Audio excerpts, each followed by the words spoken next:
விஜய் கரூர்ல நின்னாருன்னா எப்படி இருக்கும்னு நினைக்கிறீங்க?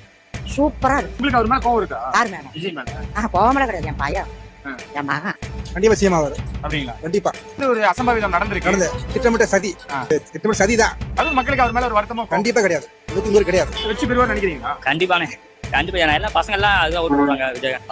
6 லட்சம் மக்களுக்கு மேல இருக்காங்க. நான் சொல்ல கரூர் டிஸ்ட்ரிக்ட் எல்லாம். ஆனா பெண்கள் வாக்கு அவருக்கு தான் இருக்கு. மக்களுக்கு கோவங்கிறது அரசாங்கத்து மேலதான் இருக்கு, அவர் மேல கிடையாது. நான் வந்து திமுக காரன், சரிங்களா? மக்களுக்கு அவர் மேல கோவம் கிடையாது. என்னன்னா பெண்கள் ஓட்டு அதிகமா இருக்கு. கரூர்னு கிடையாது, தமிழ்நாடு ஃபுல்லா பெண்கள் ஓட்டு அதிகமா இருக்கு. 2026 எம்ஜிஆர் அவர் தான் சொல்லலாம். ஏன்னா கரூர் மக்களுக்கு அவர் மேல ஒரு கோவமோ வருத்தமோ அப்படின்ற இல்லாத மாதிரி தான் தெரியுது. இல்ல கரூர்னா அவரு தான் ஜெயிப்பாரு. 4 தொகுதி இருக்கு, 4 தொகுதியில் அவரு தான். 41 பேர் செத்தாங்க. விஜய் மேல யாரோ ஒருத்தர் தப்பு சொன்னாங்களா? 41 பேர் செத்தாங்க. அவங்க வீட்டுல யாரோ ஒருத்தர் விஜய் தான், விஜய்னால தான் எங்க பையன் பொண்ணு குழந்தைங்க இருந்தாங்கன்னு சொன்னாங்களா? ஒரு கோவமோ வருத்தமோ விஜய் மேல இல்லையா மக்களுக்கு, கரூர் மக்களுக்கு?